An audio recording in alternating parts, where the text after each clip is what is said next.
안녕하세요. 저는 며칠 전 아내에게 발로 걷어 차이며 이혼 요구를 받는 유부남입니다.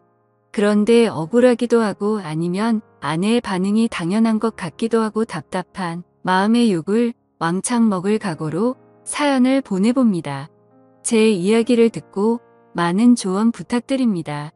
아내와는 나이 차가 무려 8살 차이 납니다. 그래서 주변에서는 많이들 부러워했습니다. 물론 저 역시도 이쁘고 어린 아내이기에 너무 좋지만 때로는 무언가 공감할 수 없고 너무 어리고 해맑기만 한 철없는 여동생 같기도 하였습니다. 그런 아내를 화나게 만드는 단 한 가지가 있습니다. 그것은 장모님입니다. 장모님은 아내의 생모는 아닙니다. 장인어른께서 아내의 생모이자 첫 번째 부인과는 사별을 하셨습니다. 그 후로 아내와 처남을 홀로 키우셨습니다. 아내와 처남이 장가를 간 이후에 어느 날 만나는 여자가 있다며 재혼을 하고 싶다고 말씀을 하셨습니다. 가족들은 처음에 장인어른의 말씀에 당황을 하였지만 모두들 환영한다며 그분을 소개해달라고 하였습니다. 그분이 지금의 장모님이십니다. 처음 뵙는 날의 장모님 모습을 아직도 잊지 못합니다.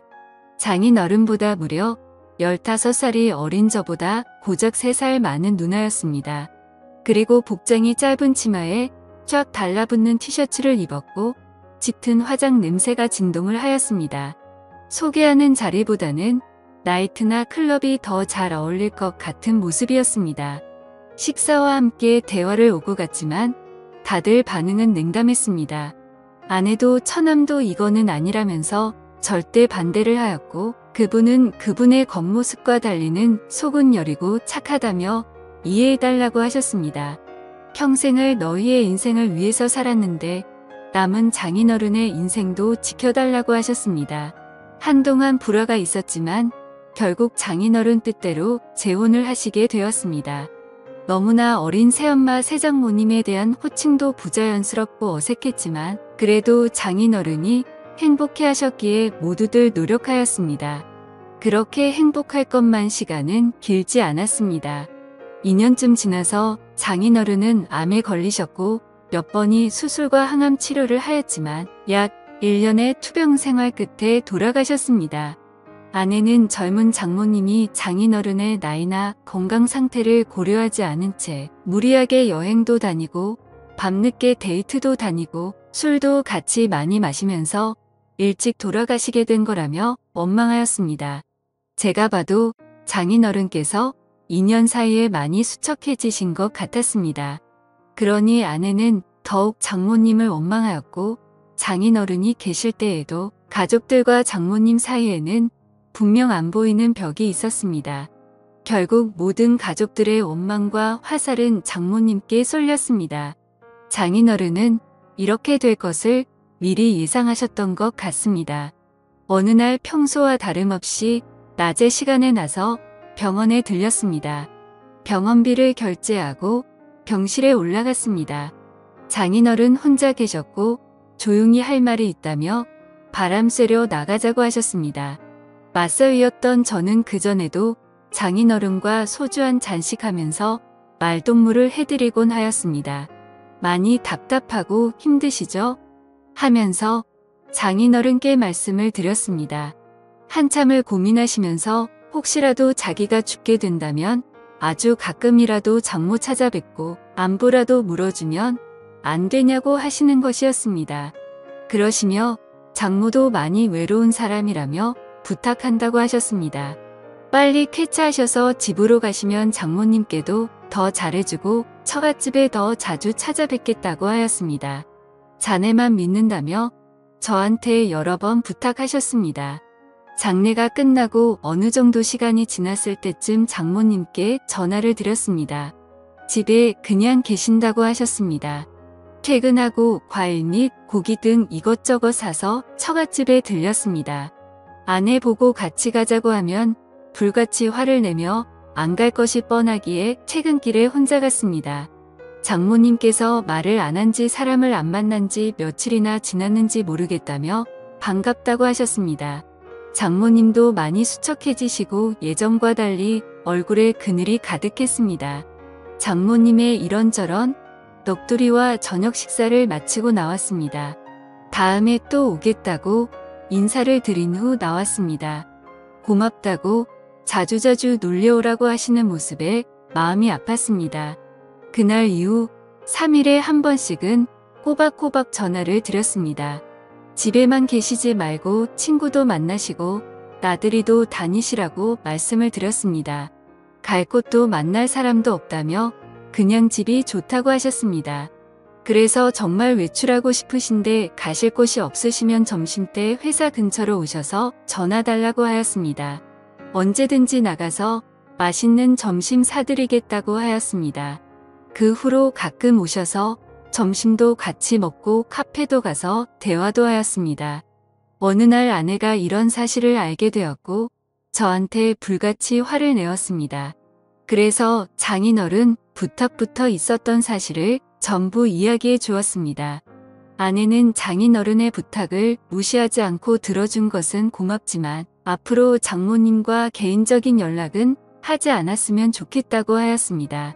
그리고서는 장모님께 전화해서 더 이상 자기의 새엄마도 저의 장모도 아니니 연락하지 말라고 하였습니다. 이 사실은 처남에게도 알렸습니다. 처남도 아내에게 그 정도까지는 할 필요 있냐며 심한 거 아니냐고 하였지만 아내는 확고했습니다. 그렇게 한두 달 지났을 때 장모님께 연락이 왔습니다. 그래도 가끔은 제가 연락을 줄 거라고 생각했는데 한 번도 안 와서 서운했다며 시간 될 때 처가 집에 놀려 오라는 것이었습니다. 집에 이것저것 고장나고 교체해야 될 것은 많은데 할 줄도 모른다며 도와달라는 것이었습니다. 그래서 이번 주말에 한번 찾아뵙겠다고 말씀을 드렸습니다. 아내에게는 주말에 회사 상무님들이랑 골프 약속이 있다고 거짓말을 하고 처가 집으로 갔습니다. 장모님께는 반갑게 맞이해 주셨습니다. 수도 전부 벽지 보수 문고리 등등 수리 및 교체를 하였습니다. 그 집도 아내가 어릴 때부터 살던 집이다 보니 이래저래 오래돼서 고장난 것들이 많았습니다. 점심때가 훌쩍 지나서야 모든 것이 끝났고 늦은 점심을 먹게 되었습니다. 장모님께서는 고생 많았다며 맛있는 음식과 막걸리를 주셨습니다. 한 잔, 두 잔 주시는 대로 마시다 보니 조금 취하게 되었고 소파에 쉬다가 잠이 들었습니다. 한참을 자다가 깨어보니 시간은 많이 늦었고 아내에게 술자리가 길어졌고 상무님 집으로 다 같이 2차로 가게 되었다며 내일 들어갈 것 같다고 문자를 남겼습니다. 그러고는 다시 거실 소파에서 잠을 잤습니다. 잠을 자고 있는데 무언가 소리가 들렸고 장모님 혼자서 술을 드시고 계셨습니다. 저도 옆에 앉아 한두 잔 거들면서 장모님 말씀을 들었고 결국 만취하게 되었습니다. 그런데 그날 사고가 터지고야 말았죠. 술을 너무 많이 마신 탓인지 벌어지면 안 될 일이 벌어지고 말았던 거였죠. 다음날 아침에 눈을 뜨자마자 머리가 깨질 듯이 아팠지만 주마등처럼 모든 기억이 되살아나서 환장할 것 같더라고요. 그래서 서둘러 집으로 돌아갔고 마음이 너무 무거웠습니다. 그랬던 제 표정을 읽었다는 듯 아내는 무슨 일 있냐고 계속 물었고 아무 일도 없다며 대충 얼버무리고 말았습니다. 그 사건 이후 장모님은 그냥 즐기면 되는 거라고 하시면서 더 노골적으로 만남을 요구하셨습니다. 계속 거절을 하였지만 회사까지 찾아오셨습니다.